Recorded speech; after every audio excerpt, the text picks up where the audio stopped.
Nderuar shikues, mirëmbrëma, do të njihemi bashkë me edicionin qendror të lajmeve këtu në kanalin 7, ndër të tjera do të ndiqni. Parlamenti Evropian vlerëson progresin e Shqipërisë me reformat që afrojnë me Unionin. Eurodeputetët apelojnë që të mos bëhet presion ndaj drejtësisë. Juglindja e vendit prej një jave e paralizuar nga dëmtimi i rrugës Librazh-Porrinjës, rritet çmimi i biletës së autobusëve, shtrejtohen edhe fruta perimet. I shumë kërkuari Durim Bami pritet i dorëzohet të njëjtë autoriteteve shqiptare, akuzohet nga SPAK për vrasje, porositje atentatesh, si dhe kultivim dhe trafik droge.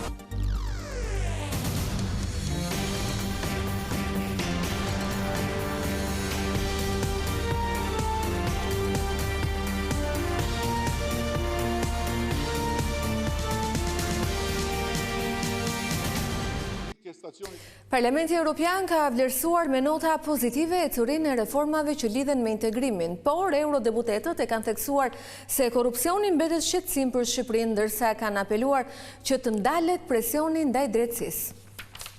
Në seancën për Shqipërinë në Komisionin e Jashtëm të Parlamentit Evropian u prezantua draft raporti për progresin e vendit në procesin e integrimit. Kryetari i Komisionit të Jashtëm i Parlamentit Evropian, David McAllister, u ndalte zhvillimet në Shqipëri, ecuria e reformave, integrimi evropian si dhe opozita shqiptare. While Albania has opened all negotiating clusters, Shqipëria i ka hapur të gjithë kapituj dhe është në pritje të raportit. Shqipëria duhet të vazhdojë dhe më tej të punojë për të shkuar më tej drejt procesit të avancimit. Çdo vend ecë në mënyrë individuale në këtë proces. Duhet parë ndryshim i madh për qytetarët. Vlerësojmë se të gjitha forcat politike kanë patur interes drejt procesit të integrimit. Inkurajojmë dialog politik dhe më rëndësi që edhe mazhoranca të krijojë hapësira për opozitën dhe opozita të bëhet më bashkëpunuese në interes të popullit dhe të demokracisë. Protestat e dhunshme nuk janë të pranueshme në një shoqëri demokratike. Raportuesi i PS për Shqipërinë ka shprehur shqetësime të forta lidhur me situatën politike dhe të drejtat demokratike si dhe korrupsionin. Zgjedhjet dhe klima politike nuk janë më të mirat. Ekziston një kuadër zgjedhor konkurrues. Ka shqetësime të vazhdueshme për keqpërdorimin e burimeve administrative, pretendime për blerje votash, presion ndaj votuesve, por edhe për polarizim të vazhdueshëm politik, i cili po minon besimin tek institucionet dhe mbikëqyrjen parlamentare. Në javët e fundit situata është radikalizuar, duke u përpjekur të bëhet politik në rrugë dhe jo në parlament. Sa i përket sundimit të ligjit dhe korrupsionit, ne do të mirëpresim që reforma në drejtësi dhe procesi i vettingut të vazhdojnë të ecin përpara. Shqipëria është vendi që ka ndërmarrë hapat më të thellë në këtë drejtim, por mbeten shqetësime për efikasitetin dhe procedurat e gjata. Korrupsioni mbetet një nga problemet më të mëdha në vend. Kërkohet një bilans më i fortë hetimesh dhe dënimesh në nivele të larta.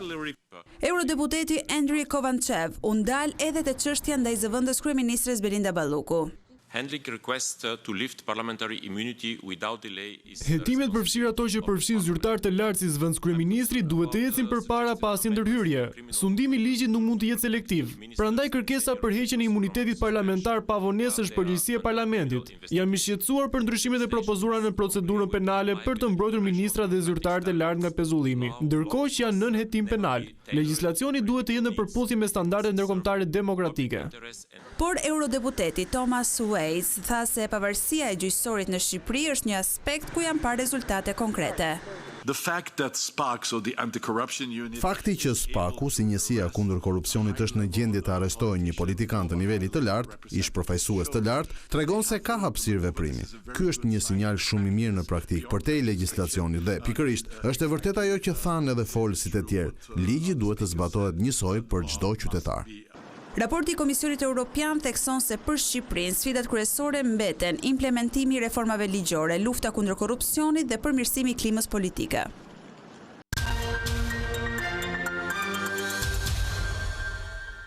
Mjetet e autoritetit rrugor shqiptar kanë nisur punën për zhvendosjen e derave në aksin Librazh-Elbasan.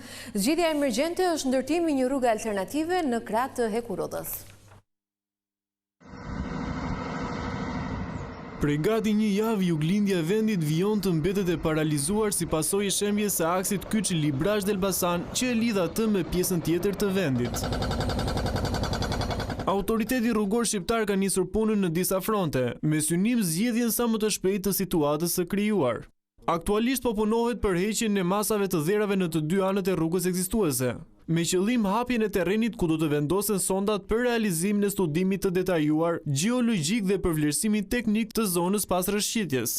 Paralelisht me shtimin e mjeteve të rënda, ka nisur punimet për sistemimin e rrjedhës së lumit shkumbin. Rrjedha po orientohet në krahun e majt për të krijuar hapësinë e nevojshme për ndërtimin e një rrugë alternative për gjatë linjës hekurudhore. Pas përfundimit të studimit gjeologjik, do të kryhet ripunimi i projektit të zbatimit për aksin e ri rrugor Elbasan-Librazh-Qafsan. Banorët e juglindjes së vendit duhet të paguajnë më shumë për biletat e transportit ndërqytetës. Kjo pasi drejtuesit e autobusëve dhe furgonëve thonë se janë rritur kostot si pasojë e bllokimit të rrugës. Gjithashtu janë shtrenjtuar edhe fruta perimet. Bllokimi i qarkullimit në aksin Librazh-Pogradec ka sjellë rritje të ndjeshme të çmimeve të biletave të transportit publik dhe të produkteve ushqimore. Drejtuesit e mjeteve ndërqytetase tregojnë se janë detyruar të rrisin çmimin pasi rruga alternative është më e gjatë dhe amortizuar, çka rrit kostot e karburantit dhe mirëmbajtjes, ndërsa numri udhëtarëve ka rënë ndjeshëm. Kosta është shumë e madhe.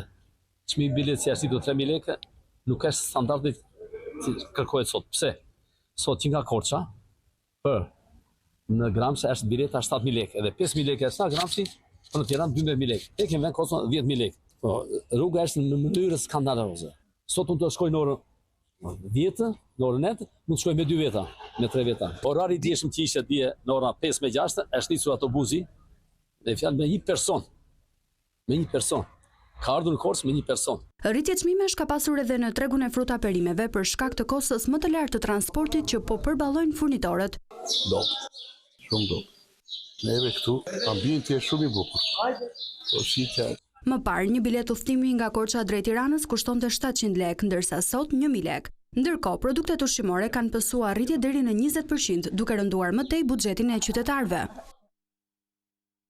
Drejtori i përgjithshëm i doganave, Besmir Beja, monitoroi këtë të njëjtë pikat doganore të Qaftanës dhe Bllatës në Dibër për të ndjekur nga afër situatën e trafikut pas mbylljes aksit Librazh-Porenjas. Nga Bllata, Beja njoftoi edhe një investim për 1.7 milion eurosh në këtë pikë doganore, e cila ka njohur rritje të ndjeshme të fluksit pas hapjes të rrugës së Arbrit. Investimi do të përfshijë shtimin e personelit, zgjerimin e ambienteve të punës dhe asfaltimin e rrugës Tirse mes dy pikave doganore. Pas shëmbjes së rrugës Librazh-Porenjas, autoritetet shqiptare kanë orientuar kryesisht mjetet e tonazhit të rënd të përdorin pikën doganore të Bllatës si itinerari alternativ hyrje në vend.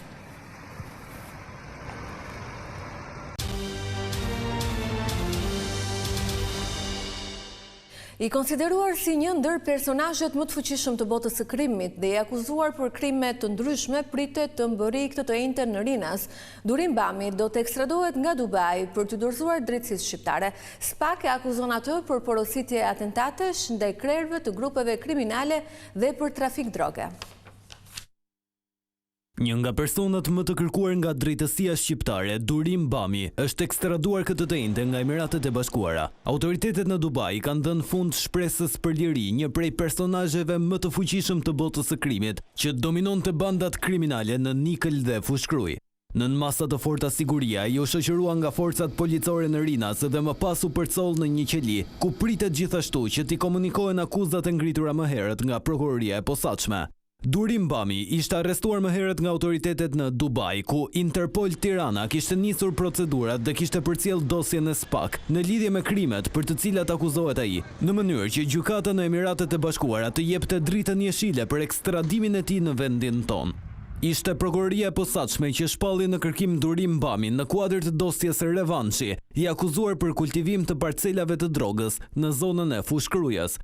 Ai akuzohet si personi që kishte porositur disa herë vrasjen e ish-deputetit të PS-s në Lezhë, Arben Doka. Lufta mes Bamit dhe Ndokës kishte nisur për shkak se i forti Niklës kishte dyshime se ish-deputeti kishte kërkuar ta eliminonte. Ndoka gjithashtu kishte dyshime se Bami ishte një nga personat që kishte marrë pjesë në vrasjen e vëllait të tij, Aleksander Ndoka. Sipas dosjes voluminoze, Durim Bami akuzohet edhe për sigurimin e kushteve për të vrarë 2 miq të Ervis Martinajt, Erigers Mihasin dhe Tori Xhexukën.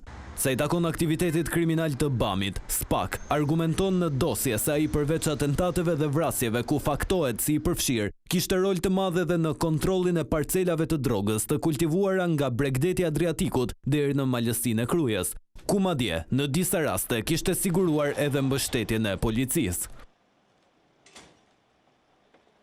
Ish-deputeti i Partisë Socialiste, Flaren Ndreca, mohoi këtë të njëjtën në gjyq akuzat e SPAK për shkelje të barazisë në tendera, madje i kërkoi që gjykata të shpallë mos kompetencën dhe çështja të trajtohet nga një gjykatë e zakonshme. Për herë të parë, ish-deputeti socialist Flaren Ndreca i vënë në akuzë për shkelje të barazisë së pjesëmarrësve në tendera kur mbante postin e sekretarit të përgjithshëm të Ministrisë së Brendshme, ishte i pranishëm në gjyqin që po mbahet ndaj tij.